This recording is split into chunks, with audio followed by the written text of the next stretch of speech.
Bienvenido a tu podcast Urantia en audio. ¿Tienes alguna sugerencia o pregunta? ¿Quieres algún escrito que aún no está en el podcast? Para esto y más visita nuestra página de Facebook, Urantia en audio, o visita nuestra página web, urantian.audio.net.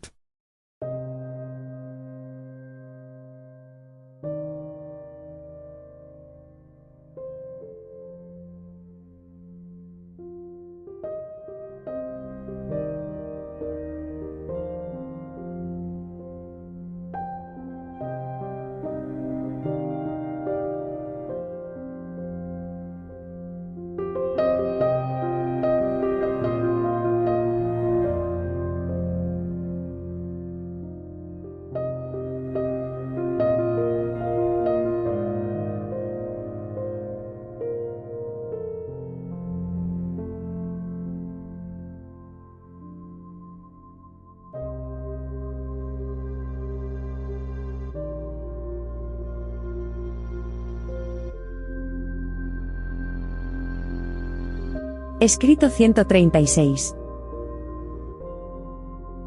El bautismo y los 40 días. Jesús comenzó su ministerio público en el punto álgido del interés popular por la predicación de Juan, y en un momento en el que el pueblo judío de Palestina esperaba con impaciencia la aparición del Mesías. Había un marcado contraste entre Juan y Jesús. Juan realizaba su labor con vehemencia y severidad, mientras que Jesús la llevaba a cabo con calma y alegría. Muy pocas veces en toda su vida se le vio con prisas.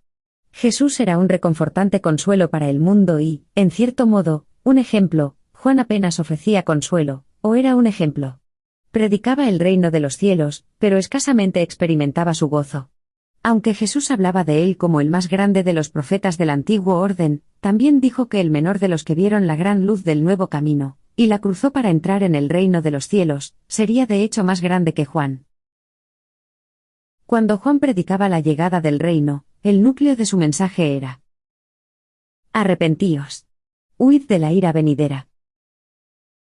Cuando Jesús comenzó a predicar, aunque siguió instando al arrepentimiento, a su mensaje le seguía el Evangelio, la buena nueva del gozo y la libertad del nuevo reino.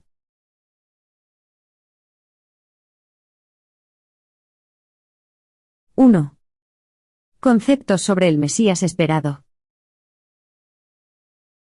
Los judíos albergaban numerosas ideas sobre el libertador esperado, y cada una de estas diferentes escuelas de enseñanza mesiánica podía acogerse a afirmaciones de las escrituras hebreas para probar su opinión. En términos generales, los judíos pensaban que su historia nacional comenzaba con Abraham, y culminaba en el Mesías y en la nueva era del reino de Dios. En tiempos previos, habían concebido a este libertador como el siervo del Señor, después, como el Hijo del Hombre, en tanto que, últimamente, algunos habían ido tan lejos como para referirse al Mesías como al Hijo de Dios. Pero, al margen de que se le llamara la simiente de Abraham o el Hijo de David, todos coincidían en que él habría de ser el Mesías, el ungido. De este modo, el concepto evolucionó desde el siervo del Señor hasta el Hijo de David, el Hijo del Hombre y el Hijo de Dios. En los días de Juan y Jesús, los judíos más eruditos habían desarrollado la idea de que el Mesías venidero sería un israelita característico, y que habría logrado la perfección, reuniendo en su persona, como siervo del Señor, el papel triple de profeta, sacerdote y rey. Los judíos creían fervientemente que, al igual que Moisés había liberado a sus ancestros de la esclavitud egipcia, mediante milagrosos portentos, del mismo modo el Mesías venidero liberaría al pueblo judío de la dominación romana, mediante más grandes milagros y prodigiosos triunfos raciales. Los rabinos habían reunido casi 500 pasajes de las Escrituras aseverando, a pesar de sus evidentes contradicciones, que profetizaban la llegada del Mesías. Y dando detalles de cuándo vendría el Mesías y cuál sería su proceder y actividad, perdieron totalmente de vista el hecho de la persona del Mesías prometido. Buscaban la restauración de la gloria nacional judía, la exaltación temporal de Israel, en lugar de la salvación del mundo. Se hacía, pues, patente que Jesús de Nazaret nunca podría haber satisfecho este concepto mesiánico materialista de la mente judía. Si hubiesen visto estas supuestas afirmaciones proféticas bajo una luz diferente, muchas de sus predicciones mesiánicas les habrían preparado la mente, con naturalidad, para poder reconocer en Jesús a aquel que terminaba una era, e inauguraba una dispensación, nueva y mejor de misericordia y salvación para todas las naciones. Los judíos se habían educado en la creencia de la doctrina de la Shekinah. Pero este presunto símbolo de la presencia divina no podía ser visto en el templo. Creían que la venida del Mesías llevaría a efecto su restablecimiento. Tenían ideas encontradas respecto al pecado racial, y a la supuesta naturaleza pecaminosa del hombre. Algunos enseñaban que el pecado de Adán había maldecido a la raza humana, y que el Mesías suprimiría esa maldición, y restituiría al hombre en el favor divino. Otros instruían que Dios, al crear al hombre, había puesto en su ser, naturalezas tanto de orden bueno como pecaminoso, que cuando observó las consecuencias de esta disposición, se decepcionó grandemente y se arrepintió de haber creado al hombre así. Y aquellos que impartían esta enseñanza, creían que el Mesías vendría para redimir al hombre de esta innata naturaleza pecaminosa. La mayoría de los judíos creía que ellos seguían padeciendo bajo el poder romano debido a sus pecados nacionales, y a la impasibilidad de los gentiles prosélitos. La nación judía no se había arrepentido de manera incondicional, por ello, el Mesías había retrasado su llegada. Se hablaba mucho del arrepentimiento, de ahí el atractivo, poderoso y apremiante, de la predicación de Juan. Arrepentíos y sed bautizados porque el reino de los cielos se ha acercado. Y el reino de los cielos tenía un único significado para cualquier fervoroso judío devoto, la venida del Mesías. Existía una característica en el ministerio de gracia de Miguel que era totalmente ajena al concepto judío del Mesías, y se trataba de la unión de las dos naturalezas, la humana y la divina.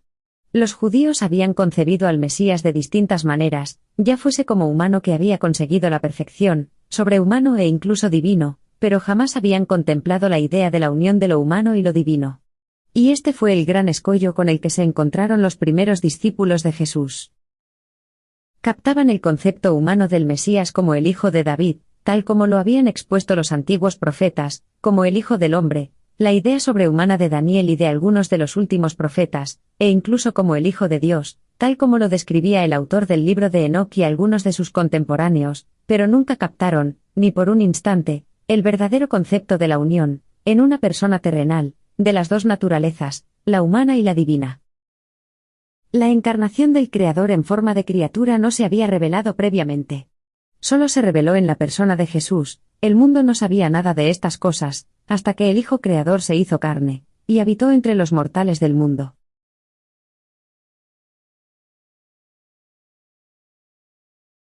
(2) El bautismo de Jesús.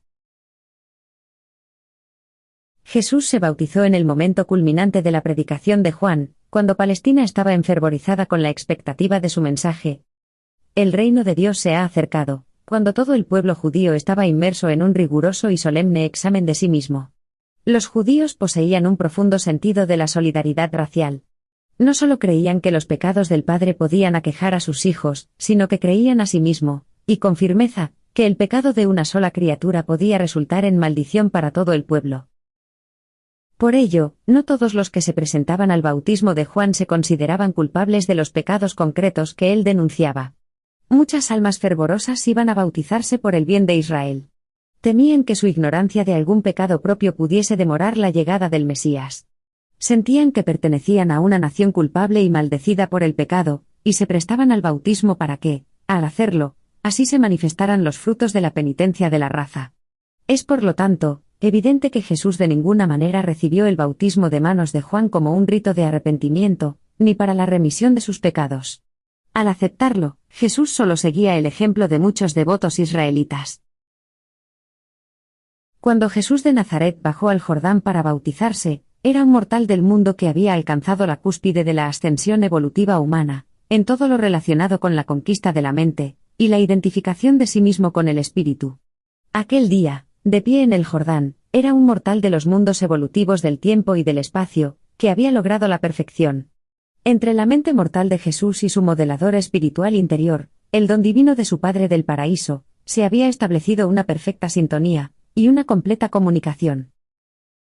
Y un modelador así mora en todos los seres normales que viven en Urantia desde la ascensión de Miguel a la jefatura de su universo, con la excepción de que el modelador de Jesús se había preparado previamente para esta misión especial, al haber igualmente habitado en Maquiventa Melquisedec, otro ser sobrehumano encarnado semejando un hombre mortal.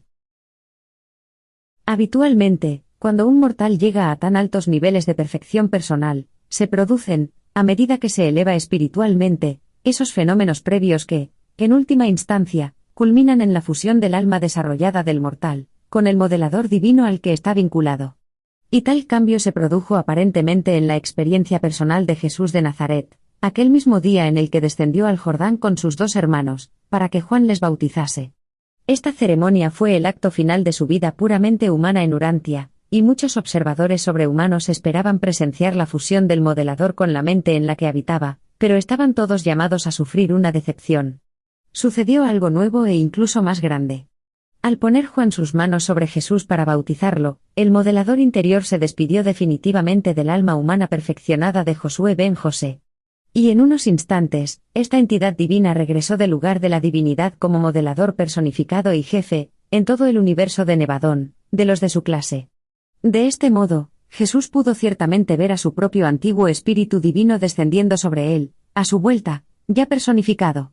Y entonces, oyó a este mismo espíritu, procedente del paraíso, hablar, diciendo: «Este es mi Hijo amado en quien tengo complacencia». Juan, junto a los 2 hermanos de Jesús, también oyó estas palabras. Los discípulos de Juan, que estaban en la orilla, no las oyeron, como tampoco presenciaron la aparición del modelador personificado. Solo los ojos de Jesús lo contemplaron. Cuando el modelador personificado, a su vuelta, ya enaltecido, había hablado, todo quedó en silencio. Mientras que los 4 permanecían en el agua, Jesús levantó la mirada hacia el modelador, que se encontraba cerca de él, y oró: «Padre mío que reinas en el cielo, santificado sea tu nombre. Venga tu reino. Que se haga tu voluntad en la tierra, así como se hace en el cielo». Cuando había orado, se abrieron los cielos, y el Hijo del Hombre contempló la visión de sí mismo, presentada ante él por el modelador ya personificado, como Hijo de Dios, tal como lo era antes de venir a la tierra, con la semejanza de un hombre mortal, y como lo sería cuando terminara su vida encarnada. Solo Jesús tuvo esta visión celestial. Lo que Juan y Jesús oyeron fue la voz del modelador personificado, que hablaba en nombre del Padre Universal, porque el modelador es del Padre del Paraíso y como él. Este modelador estuvo vinculado a Jesús, en toda su labor en la tierra. Durante el resto de su vida terrenal, Jesús se mantuvo en constante comunión con este modelador enaltecido.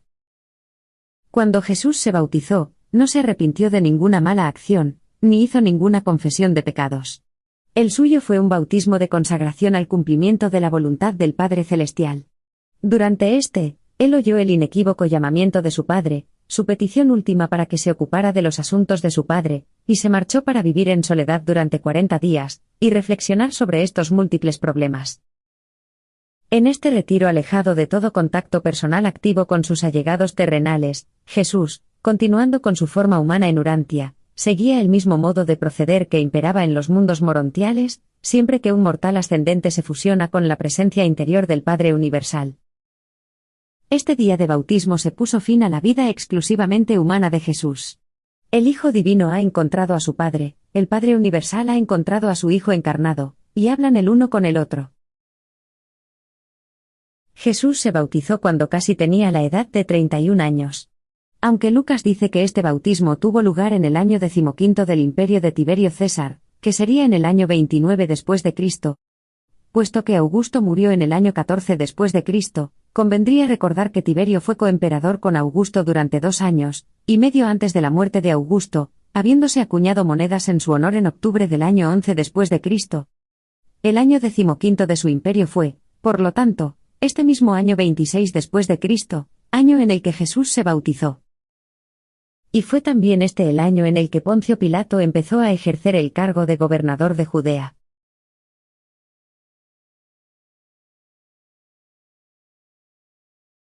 ¡3! Los 40 días. Jesús había soportado la gran tentación de su ministerio de gracia como mortal, antes de su bautismo, en este lugar. Durante 6 semanas se había dejado empapar por el rocío del monte Hermón. Allí, en el monte Hermón, como un ser humano del mundo y sin ayuda, se había enfrentado y derrotado a Caligastia, aspirante al poder de Urantia, el príncipe de este mundo. Aquel día memorable, según consta en los archivos del universo, Jesús de Nazaret se convirtió en el príncipe planetario de Urantia. Y este príncipe de Urantia, a quien muy pronto se le proclamaría como soberano supremo de Nevadón, se retiró durante 40 días a un lugar apartado a fin de elaborar planes y determinar el método a utilizar para proclamar el nuevo reino de Dios en el corazón de los hombres. Tras su bautismo, Jesús emprendió 40 días de adaptación al cambio de relaciones del mundo y del universo, ocurridas a causa de la personificación de su modelador. Durante este aislamiento en las colinas de Perea, Jesús determinó las directrices a seguir, y los métodos que emplearía en esta faceta, nueva y distinta, de la vida terrenal que estaba a punto de emprender. Jesús no se retiró con el propósito de ayunar ni por la aflicción de su alma. No era un asceta, y había venido para abolir para siempre tales nociones sobre el acercamiento a Dios. Las razones que lo llevaron a procurar este retiro eran completamente diferentes a las que habían instado a Moisés y a Elías, e incluso a Juan el Bautista. Jesús era entonces totalmente consciente de su relación con el universo por él creado, al igual que con el universo de los universos, bajo la supervisión del Padre del Paraíso, su Padre Celestial. Ya recordaba por completo el cometido de su ministerio de gracia y las instrucciones que Emanuel, su hermano mayor, le había impartido antes de comenzar su encarnación en Urantia. Ya comprendía clara y enteramente todas estas extensas relaciones, y deseaba alejarse, por un tiempo, para dedicarse a la meditación y a la quietud, a fin de trazar esos planes y decidir su forma de proceder, en cuanto a la consecución de su ministerio público para el beneficio de este mundo, y de todos los demás mundos de su universo local. Cuando Jesús caminaba por las colinas buscando un refugio que le fuera propicio, tuvo un encuentro con Gabriel, la brillante estrella de la mañana de Nevadón, mandatario en jefe de su universo.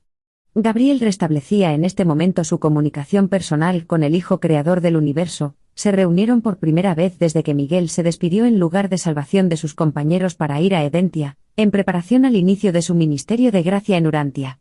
Gabriel, por instrucción de Emanuel y el mandato de los ancianos de Días de Ubersa, notificaba ahora a Jesús que su misión de gracia en Urantia estaba prácticamente acabada, en cuanto a la consumación de la soberanía sobre su universo, y a la terminación de la rebelión de Lucifer. Lo primero lo consiguió el día de su bautismo, cuando la personificación de su modelador demostró la perfección, y la culminación de su ministerio de gracia con la semejanza de un hombre mortal, y lo segundo, un hecho histórico en aquel día en el que bajó del monte Hermón para reunirse con el joven Tiglat, que lo esperaba.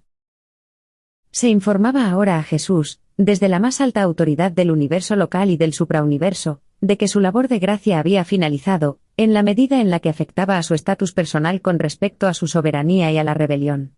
Ya había recibido tal constatación directamente del paraíso en su visión bautismal, y en el fenómeno de la personificación de su modelador del pensamiento interior. Mientras charlaba en la montaña con Gabriel, el padre de la constelación de Edentia apareció ante ellos en persona y dijo: «Ha quedado total constancia. La soberanía de Miguel número 611.121 sobre su universo de Nevadón, se ha llevado a cabo y reside en la diestra del Padre Universal. Yo te traigo de Emanuel, tu hermano y auspiciador de tu encarnación en Urantia, la exención del ministerio de gracia. Ahora o en cualquier otro momento, en el modo que elijas, podrás poner fin al don de tu encarnación, ascender a la diestra de tu Padre, recibir la soberanía y asumir el bien merecido gobierno incondicional de todo Nevadón. También doy fe, por autorización de los ancianos de Días, de la completitud de los archivos del suprauniverso sobre la terminación de las rebeliones en tu universo por causa del pecado, y de que se te ha concedido autoridad plena e ilimitada para afrontar todas y cada una de tales posibles sublevaciones en el futuro. Oficialmente, tu labor en Urantia y tu encarnación como criatura mortal ha terminado. El rumbo que tomes de ahora en adelante dependerá de tu propia decisión».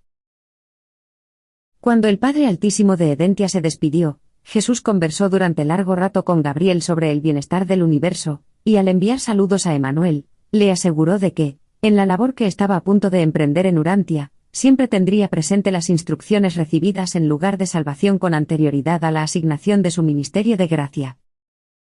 Durante estos 40 días de retiro, Santiago y Juan, los hijos de Zebedeo, se dedicaron a buscar a Jesús. Muchas veces no estuvieron lejos del lugar en el que se cobijaba, pero nunca lo pudieron encontrar.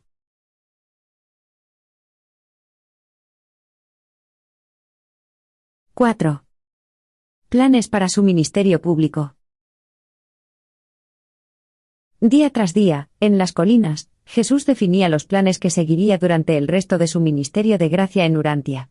Primeramente, decidió que sus enseñanzas no serían simultáneas con las de Juan.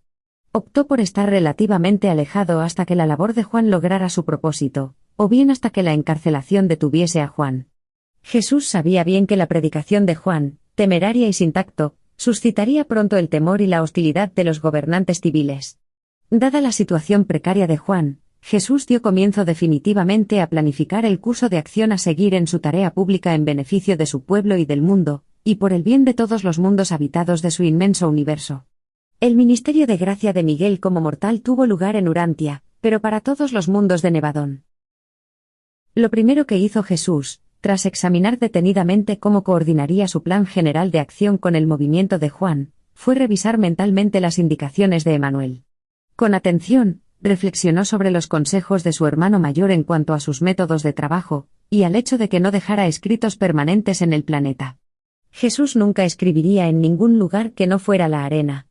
En su siguiente visita a Nazaret, pese a la gran tristeza de su hermano José, Jesús destruyó todos los escritos suyos que se conservaban en tablillas en la carpintería, y que colgaban de las paredes de la vieja casa.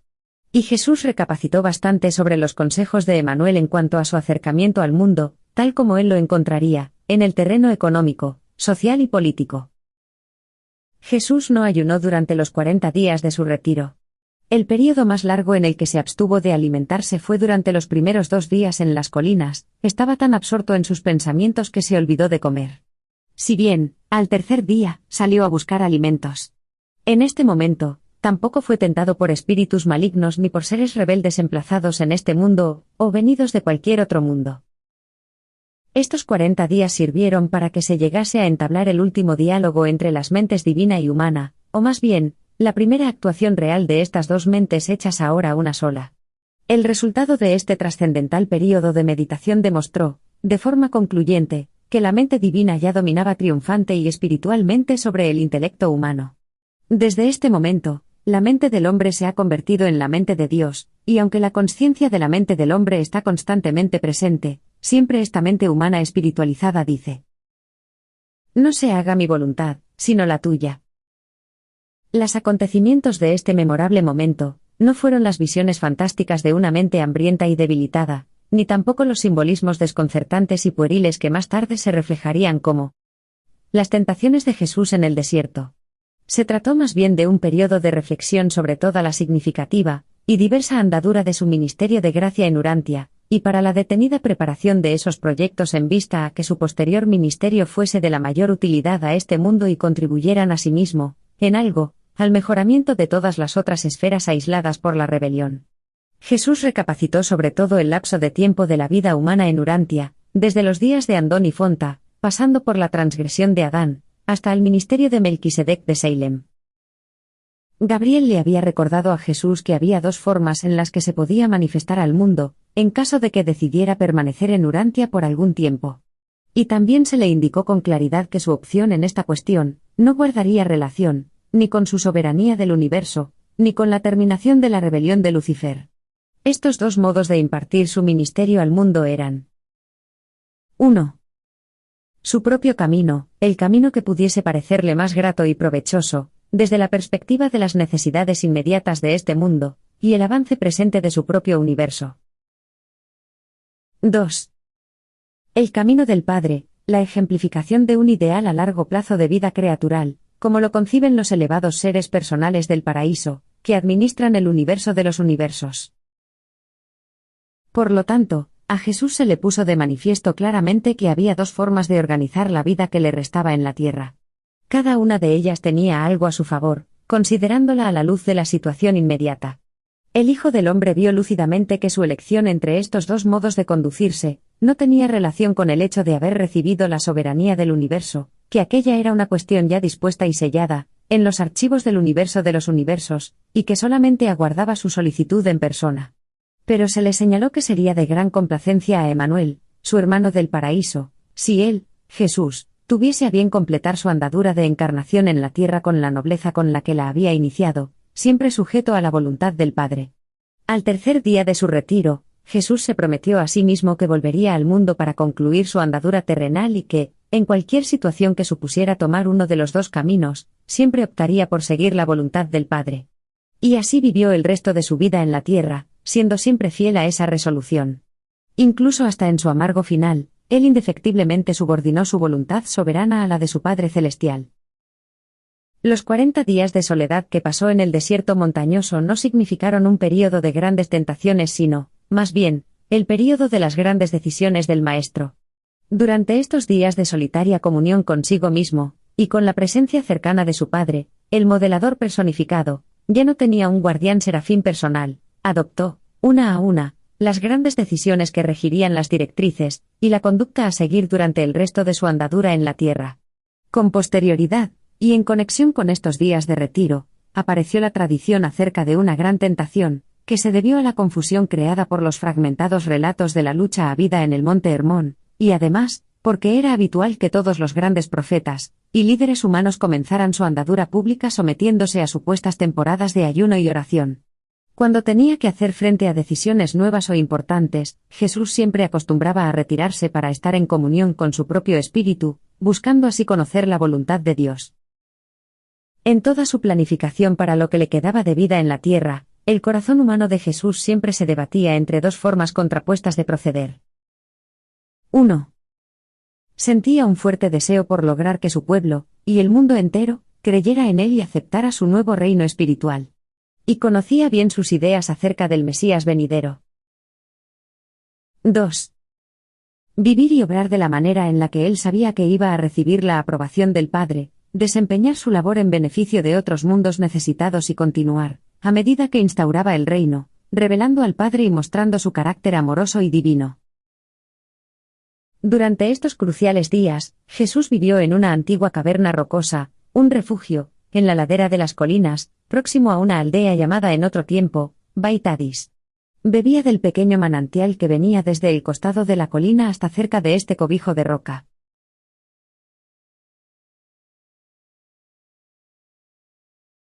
5. Su primera gran decisión. 3 días después de comenzar aquel diálogo consigo mismo y con su modelador personificado, a Jesús se le concedió tener la visión de las multitudes celestiales de Nevadón reunidas, y enviadas por sus comandantes a la espera de la voluntad de su amado soberano. Esta poderosa multitud estaba compuesta por 12 legiones de serafines, y un número proporcional de cada uno de las órdenes de inteligencia del universo. Y la primera gran decisión de Jesús en su retiro consistió, en el hecho de hacer o no uso, de estos poderosos seres en cuanto al plan a seguir en su venidera obra pública en Urantia. Jesús optó por no utilizar a nadie de esta inmensa asamblea, a no ser que resultara evidente que se trataba de la voluntad de su Padre. A pesar de esta decisión general, esta extensa multitud permaneció con él durante el resto de su vida en la tierra, siempre dispuesta a obedecer la más mínima manifestación de la voluntad de su soberano. Aunque Jesús no veía continuamente a estos acompañantes seres personales con sus ojos humanos, el modelador personificado, con el que estaba vinculado, sí los veía constantemente, y podía comunicarse con ellos en cualquier momento. Antes de bajar de su retiro de 40 días en las montañas, Jesús encomendó a su modelador, recientemente personificado, el mando directo de esta multitud de vigilantes seres del universo, y durante más de 4 años en tiempo de Urantia, estos seres, elegidos de entre todas las categorías de inteligencias del universo, obediente y respetuosamente, actuaron bajo la acertada dirección de este enaltecido y experimentado mentor misterioso. Al asumir el mando de esta poderosa asamblea, el modelador, siendo al mismo tiempo parte y esencia, del Padre del Paraíso, aseguró a Jesús de que, en ningún caso, se permitiría a estas instancias intermedias servir o actuar en el contexto, o en el beneficio de su andadura en la tierra, a no ser que tal intervención se debiese a la voluntad del Padre. Así pues, mediante la toma de esta importante decisión, Jesús se privó a sí mismo, voluntariamente, de cualquier cooperación de carácter sobrehumano en todo lo que tuviera que ver con el resto de su andadura como mortal, a no ser que el Padre eligiese libremente participar en algún acto, o en alguna determinada circunstancia de la labor de su Hijo en el mundo. Al aceptar el mando de las multitudes del universo que asistían a Cristo Miguel, el modelador personificado puso sumo cuidado en señalar a Jesús que, aunque sería posible limitar en el espacio la actividad de tal asamblea de criaturas del universo, debido a la autoridad a él delegada, dichas limitaciones quedaban sin vigor en cuanto a su labor en el tiempo. Y esta limitación estaba supeditada al hecho de que los modeladores, una vez personificados, eran seres atemporales. Consiguientemente, se le advirtió a Jesús que, aunque la dirección del modelador sobre las inteligencias vivas bajo su mando sería plena y perfecta en todo lo que afectara al espacio, no podrían imponerse limitaciones igualmente perfectas en aquello relacionado con el tiempo.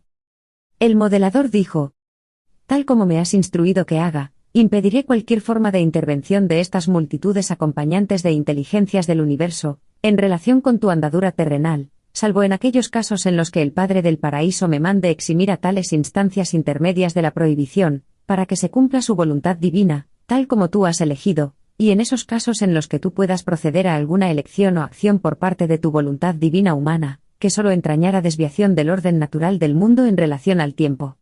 En tales circunstancias, me siento impotente, y tus criaturas que están aquí congregadas en poder, y dispuestas a actuar en perfección se sienten igualmente impotentes. Si tus naturalezas unidas albergan alguna vez dichos deseos, estos mandatos que habrás elegido se ejecutarán sin dilación. Tu deseo en todas estas cuestiones supondrá la reducción del tiempo, y la cosa deseada se hará realidad en ese momento. Bajo mis órdenes, esto constituye la máxima limitación posible, que pueda imponerse a tu potencial soberanía. En mi propia consciencia, el tiempo es inexistente, y por lo tanto, no puedo limitar a tus criaturas en ninguna cuestión relacionada con este. De esta manera se le informó a Jesús sobre cómo se concretaría su decisión de continuar viviendo como un hombre entre los hombres. Mediante una única decisión, había evitado que todas sus vigilantes multitudes del universo de las distintas órdenes de inteligencias participaran en su ministerio público venidero, salvo en cuestiones solamente referidas al tiempo. Resulta, por lo tanto, evidente, que cualquier otro acontecimiento referido al ministerio de Jesús, de carácter sobrenatural o supuestamente sobrehumano, correspondía enteramente a la eliminación del tiempo, excepto cuando el Padre Celestial dictaminara expresamente otra cosa. Ningún milagro, ministerio de misericordia ni cualquier otro posible acontecimiento que aconteciese posiblemente respecto a lo que le restaba a Jesús de su labor en la tierra, podría ser de una naturaleza o carácter que trascendiese las leyes naturales establecidas, y normalmente operativas en los asuntos del hombre, tal como él vivía en Urantia, salvo en la cuestión del tiempo, expresamente señalada. Evidentemente, no se podía imponer ningún límite a la manifestación de la voluntad del Padre. Cuando este soberano potencial de un universo expresaba su deseo de que ocurriera algún hecho, la eliminación del tiempo en conexión con este suceso no podía evitarse a menos que este Dios hombre expresamente afirmara su voluntad, disponiendo, pues, que el tiempo no se acortase ni eliminase. Para prevenir la aparición de supuestos milagros del tiempo, era necesario que Jesús se mantuviese continuamente consciente de él. Cualquier lapso de la conciencia del tiempo por su parte, con respecto a la expresión de un claro deseo, equivaldría a que lo concebido en la mente de este Hijo Creador se llevase a efecto, y sin la intervención del tiempo. Por medio de la supervisión y dirección del modelador personificado al que estaba vinculado, a Miguel le fue perfectamente posible poner un límite a su actividad personal en la Tierra, en lo referente al espacio, pero no le fue posible al Hijo del Hombre limitar, de la misma manera, su nueva situación en la Tierra como soberano potencial de Nevadón en cuanto al tiempo. Y este era el estatus real de Jesús de Nazaret cuando emprendió su ministerio público en Urantia.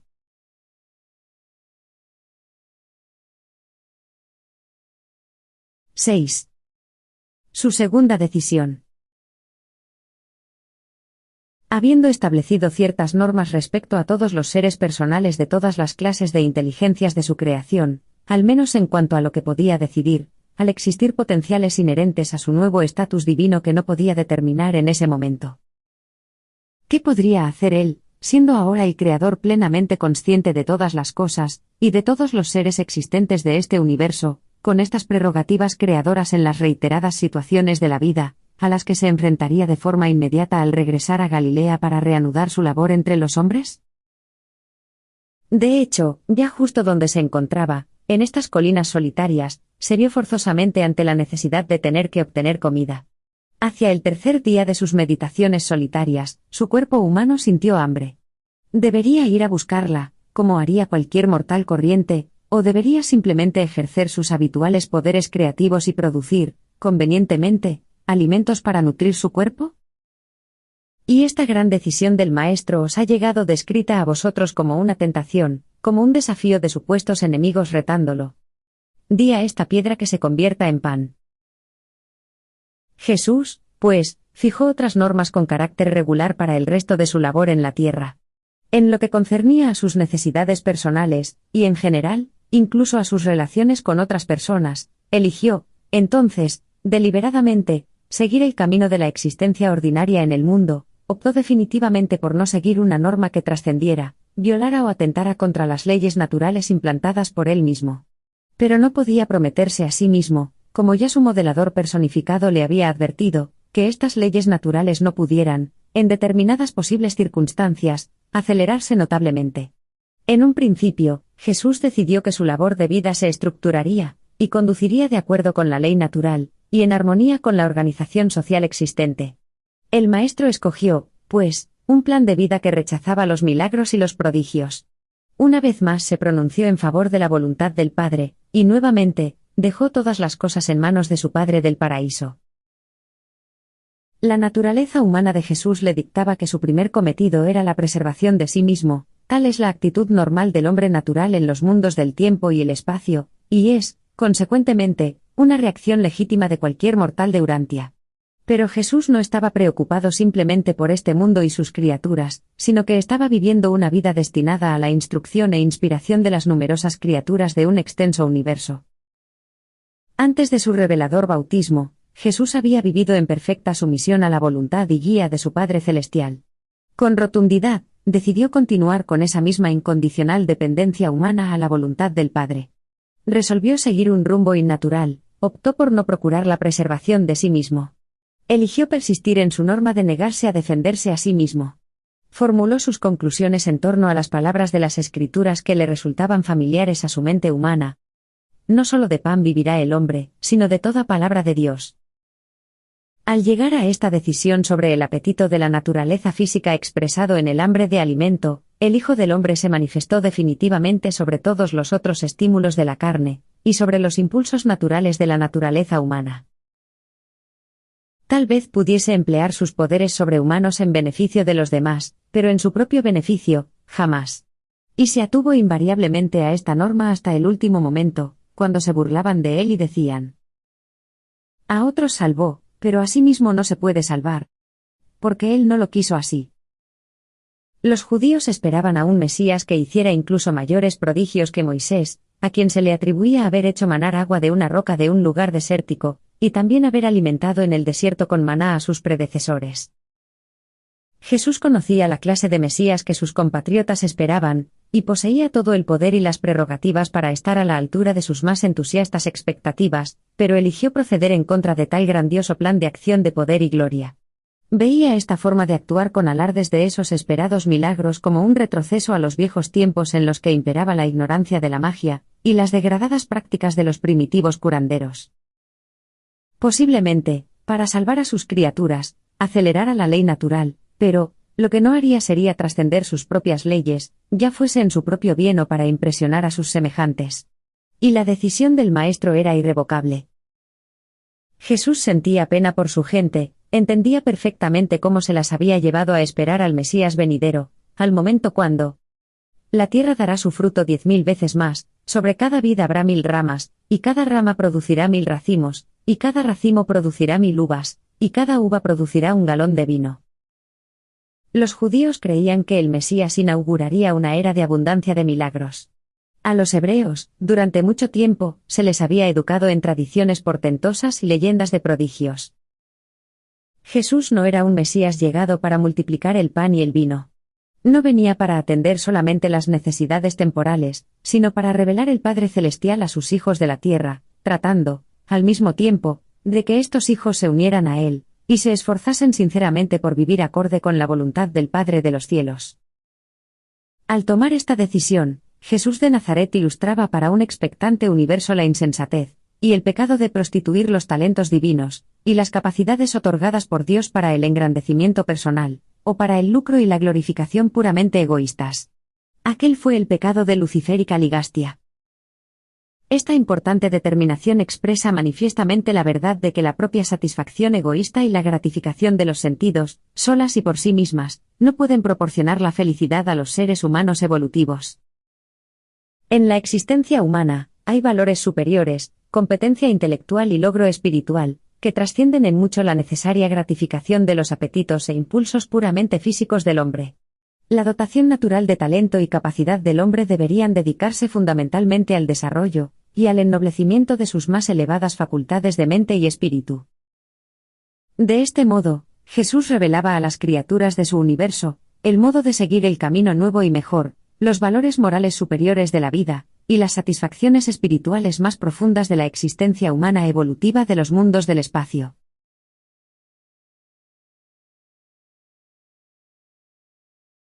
7. Su tercera decisión. Habiendo adoptado sus decisiones sobre las cuestiones relacionadas con el alimento, y con la atención física de las necesidades de su cuerpo material, el cuidado de su salud y el de la salud de los demás, todavía quedaban otros problemas por resolver. ¿Cuál sería su actitud en el caso de tener que enfrentarse a situaciones de peligro personal? Él optó por mantener una vigilancia normal respecto a su seguridad humana, y tomar precauciones razonables para evitar la terminación prematura de su andadura en la carne, pero resolvió abstenerse de cualquier intervención sobrehumana, cuando llegase el punto crítico de su vida en la carne. Cuando se planteaba esta cuestión, Jesús estaba sentado a la sombra de un árbol sobre un saliente rocoso, justo ante un precipicio. Era totalmente consciente de que podía arrojarse de la cornisa y saltar al espacio, y de que no sucedería nada que le dañase, siempre que renunciara a su primera gran decisión de no recurrir a la intervención de sus inteligencias celestiales, en la continuación de su labor de vida en Urantia, y siempre que derogara su segunda decisión respecto a su actitud hacia la preservación de sí mismo. Jesús sabía que sus compatriotas aguardaban un Mesías que estuviera por encima de la ley natural. En la Escritura se le había impartido bien que no te sobrevendrá mal, ni plaga tocará tu morada, pues a sus ángeles mandará acerca de ti, que te guarden en todos tus caminos. En las manos te llevarán para que tu pie no tropiece en piedra. ¿Estaría justificado este tipo de arrogancia, este reto a las leyes de la gravedad de su padre, para protegerse de cualquier daño posible o acaso para ganarse la confianza de su pueblo, mal instruido y conturbado? Pero tal proceder, por muy alentador que pudiese resultar para los judíos anhelantes de alguna señal, no sería una revelación de su padre, sino un cuestionable jugueteo con las leyes establecidas del universo de los universos. Entendiendo todo esto y sabiendo que el Maestro se negaba a actuar en desafío de las leyes de la naturaleza establecidas por él en relación a su conducta personal, tendréis la certeza de que Jesús nunca caminó sobre las aguas, ni hizo cosa alguna que constituyera un ultraje a su forma material de regir el mundo, siempre, por supuesto, tomando en consideración que, hasta ese momento, no estaba por completo exento de falta de control sobre el elemento tiempo, en esos asuntos que eran competencia del modelador personificado. Durante toda su vida en la tierra, Jesús fue invariablemente fiel a esta decisión. Aunque los fariseos se mofaban de él, pidiéndole un signo, o los que estaban en el Calvario le retaran a que descendiese de la cruz, él cumplió firmemente la decisión tomada en esta hora en la montaña.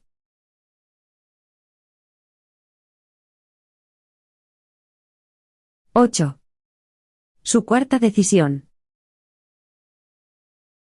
El siguiente gran problema con el que este Dios hombre tuvo que enfrentarse, y que pronto resolvió conforme a la voluntad del Padre Celestial, se refería a la cuestión de si debía o no emplear algunas de sus facultades sobrehumanas para atraer la atención y ganarse la adhesión de sus compatriotas.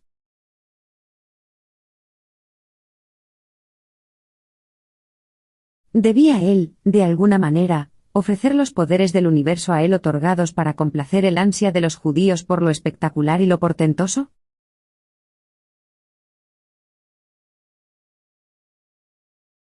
Decidió que no lo haría.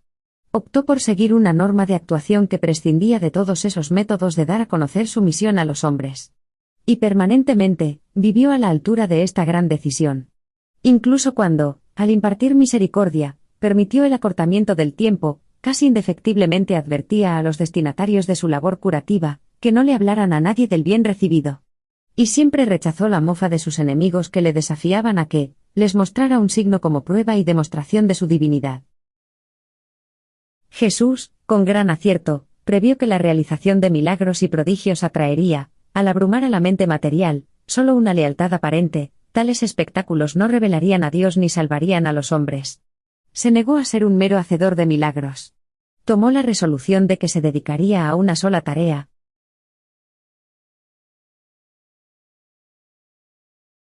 la instauración del reino de los cielos. Durante todo este memorable diálogo de Jesús en comunión consigo mismo, el elemento humano que le hacía preguntarse y casi dudar estaba presente, porque Jesús era hombre al igual que Dios. Era evidente que los judíos nunca lo recibirían como el Mesías si no realizaba algún prodigio. Además, si él accedía a hacer solo una cosa que fuera innatural, la mente humana sabría con certeza que lo hacía en sumisión a una mente verdaderamente divina. ¿Sería coherente con la voluntad del Padre que la mente divina transigiera con la naturaleza dubitativa de la mente humana? Jesús descartó que lo fuera, y se refirió a la presencia del modelador personificado como prueba suficiente de la divinidad en alianza con la humanidad. Jesús había viajado mucho, recordaba Roma, Alejandría y Damasco. Conocía las maneras del mundo, cómo el hombre conseguía sus fines en la política y en el comercio, mediante el compromiso y la diplomacia. ¿Utilizaría él este conocimiento en el avance de su misión en la tierra? No. Decidió igualmente estar en contra de hacer concesiones a la sabiduría del mundo, y a la influencia de las riquezas en la instauración del reino. De nuevo optó por depender exclusivamente de la voluntad del Padre. Jesús era plenamente consciente de los atajos que alguien con sus poderes podía tomar. Conocía muchas formas para que la atención de la nación y del mundo entero recayera de inmediato sobre él. Pronto se celebraría la Pascua en Jerusalén, la ciudad se abarrotaría de visitantes. Podía ascender al pináculo del templo, y ante la desconcertada multitud, caminar por el aire. Aquel sería el tipo de Mesías que buscaban. Pero, posteriormente, los decepcionaría, porque no había venido para restablecer el trono de David. Y conocía la inutilidad del método de Caligastia de tratar de ir por delante de la forma natural, lenta y segura, de cumplir el propósito divino. De nuevo, el Hijo del Hombre se inclinó obedientemente ante la voluntad del Padre, ante el camino del Padre. Jesús optó por instaurar el reino de los cielos en el corazón de la humanidad de una manera natural, corriente, dificultosa y esforzada, justo la misma que sus hijos de la tierra tendrían que seguir luego en su labor de engrandecer y extender ese reino celestial. Porque el Hijo del Hombre sabía bien que sería a través de muchas tribulaciones como muchos de los hijos de todas las eras entrarían en el reino. Jesús pasaba ahora por la gran prueba del hombre civilizado: tener el poder y negarse rotundamente a usarlo para fines puramente egoístas o personales. Al examinar la vida y las experiencias del Hijo del Hombre, conviene tener presente que el Hijo de Dios estaba encarnado en la mente de un ser humano del siglo I, y no en la mente de un mortal del siglo XX ni de cualquier otro siglo. Con ello, queremos transmitir la idea de que Jesús había adquirido sus cualidades humanas de forma natural. Era el resultado de los factores hereditarios y ambientales de su época, más la influencia de su formación y educación. Poseía una humanidad auténtica, natural, enteramente derivada, y propiciada, a partir de los antecedentes del estatus intelectual real, y de las condiciones económicas y sociales de aquel día y generación.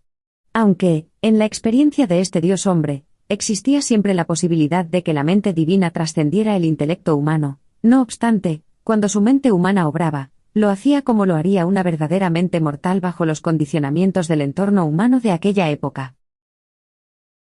Jesús ilustró para todos los mundos de su inmenso universo la insensatez de crear situaciones artificiales, con el fin de mostrar una autoridad arbitraria o de permitirse un poder excepcional, para enaltecer los valores morales o acelerar el avance espiritual.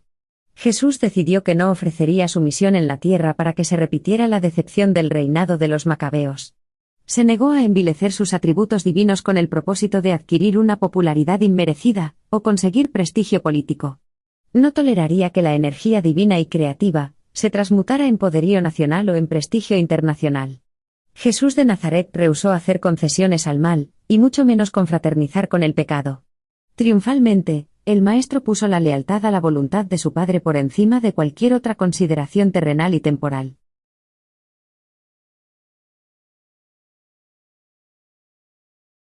¡9! Su quinta decisión. Habiendo establecido todo lo referente a sus normas sobre su relación individual hacia la ley natural y al poder espiritual, se centró en la elección del método que emplearía para proclamar e instaurar el reino de Dios. Juan ya había comenzado esta labor. ¿Cómo podría continuar su mensaje? ¿Cómo podría hacerse cargo de la misión de Juan? ¿Cómo debería organizar a sus propios seguidores para ser efectivos y lograr una inteligente cooperación entre estos y los de Juan? Jesús ya estaba llegando a una decisión definitiva que le impediría considerarse además el Mesías judío, al menos el Mesías, tal como se concebía popularmente en aquellos días. Los judíos imaginaban a un libertador que vendría revestido de poder milagroso para abatir a los enemigos de Israel, y establecer a los judíos como los gobernantes del mundo, sin carencias y libres de la opresión. Jesús sabía que nunca se realizaría tal esperanza. Era consciente de que el reino de los cielos guardaba relación con el derrocamiento del mal del corazón de los hombres, y que era estrictamente una preocupación de carácter espiritual. Meditó sobre la conveniencia de inaugurar el reino espiritual efectuando un despliegue, brillante e impresionante, de poder, y tal proceder era permisible por estar enteramente dentro de la jurisdicción de Miguel, pero decidió ponerse en contra de tal plan. No quería transigir con los métodos revolucionarios de Caligastia. Había ganado el mundo potencialmente al someterse a la voluntad del Padre, y se proponía acabar su labor como la había comenzado, y como el Hijo del Hombre. No os podéis imaginar qué habría sucedido en Urantia si este Dios hombre, poseedor potencial ahora de todo el poder del cielo y de la tierra, hubiera decidido alguna vez enarbolar el estandarte de la soberanía, llamar a formación militar a sus batallones de hacedores de portentos. Pero no transigió ante esto. No serviría al mal para que el culto de Dios presumiblemente se derivara de ahí. Se atendría a la voluntad del Padre. Proclamaría a un expectante universo: al Señor tu Dios adorarás y solo a Él servirás. Conforme pasaban los días, Jesús percibía, cada vez con mayor claridad, qué clase de revelador de la verdad llegaría a ser. Comprendía que el camino de Dios no iba a ser un camino fácil. Empezó a darse cuenta de que la copa de la que bebería el resto de su experiencia humana sería amarga, pero estaba decidido a beber de ella. Incluso su mente humana se despide del trono de David y sigue, paso a paso, la senda de lo divino. Esta mente humana sigue formulando preguntas, pero acepta infaliblemente las respuestas divinas como resoluciones definitivas para su vida, una vida que combina la existencia en el mundo como hombre, mientras se somete continua e incondicionalmente a hacer la voluntad eterna y divina del Padre. Roma era la señora del mundo occidental.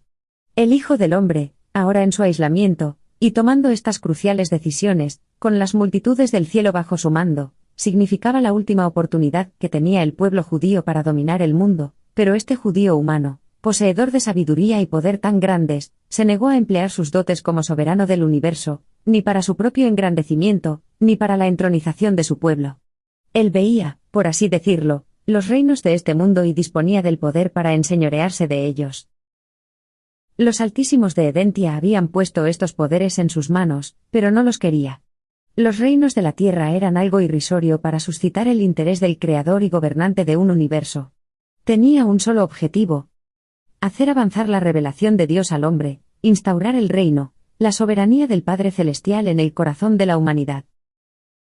A Jesús le repugnaba la idea de las batallas, las contiendas y las matanzas, no quería saber nada de eso. Aparecería en la tierra como el príncipe de paz para revelar al Dios del amor. Antes de su bautismo, había rechazado de nuevo el ofrecimiento de los celotes para liderarlos en su rebelión contra los opresores romanos. Y ahora, tomaba, pues, su decisión sobre esas citas de las Escrituras que su madre le había enseñado, como la que decía: «El Señor me ha dicho: mi hijo eres tú, yo te engendré hoy. Pídeme, y te daré por herencia las naciones, y como posesión tuya los confines de la tierra. Los quebrantarás con una vara de hierro, como vasija de alfarero los desmenuzarás». Jesús de Nazaret llegó a la conclusión de que estos pasajes no aludían a él. Por último, y finalmente, la mente humana del Hijo del Hombre se desprendió de todos estos inconvenientes y contradicciones mesiánicas, escrituras hebreas, formación paterna, enseñanzas del Hazán, expectativas de los judíos y ambiciosas aspiraciones, y de una vez y para siempre, determinó su curso de acción. Regresaría a Galilea y empezaría discretamente la proclamación del reino, y confiaría en su Padre, el modelador personificado, en cuanto a los detalles de su proceder diario. Mediante esta toma de decisiones, Jesús sentó un meritorio ejemplo para todas las personas de todos los mundos de un inmenso universo, cuando se negó a aplicar pruebas materiales para demostrar problemas espirituales, cuando se negó a desafiar arrogantemente las leyes naturales. Y ofreció un ejemplo inspirador de lealtad al universo, y de nobleza moral cuando rehusó hacerse con el poder temporal como preludio a la gloria espiritual. Si el Hijo del Hombre tenía alguna duda sobre su misión, y sobre la naturaleza de ésta al subir las colinas tras su bautismo, no la tenía cuando volvió con sus compatriotas, tras pasar 40 días de aislamiento y de decisiones. Jesús ha trazado un plan para la instauración del reino del Padre. No satisfará los deseos materiales de la gente. No repartirá pan a las multitudes como tan recientemente había visto en Roma. No atraerá la atención hacia sí mismo obrando prodigios, a pesar de que los judíos estaban esperando precisamente a ese tipo de libertador. Tampoco intentará que se acepten sus mensajes espirituales con alarde de autoridad política o de poder temporal. Al rechazar estos métodos de enaltecimiento del reino venidero ante los ojos de los expectantes judíos, Jesús se aseguraba de que estos mismos judíos rechazarían, de forma cierta e irrevocable, todas sus reivindicaciones de autoridad y divinidad. Consciente de todo esto, Jesús procuró evitar, durante mucho tiempo, que sus primeros seguidores aludieran a él como el Mesías.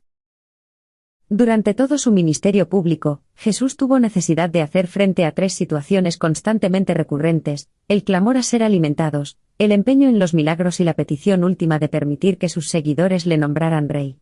Pero Jesús nunca se apartó de las decisiones tomadas durante estos días de aislamiento en las colinas de Perea.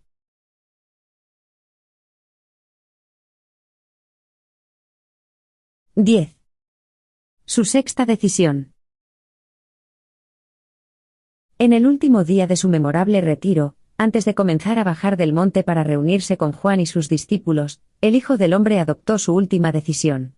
Y se la comunicó al modelador personificado con estas palabras: y en todas las demás cuestiones, así como en estas decisiones ya constatadas, te prometo que me someteré a la voluntad de mi Padre. Y tras haber dicho esto, descendió de la montaña. Y su rostro brillaba con la gloria de la victoria espiritual y del logro moral.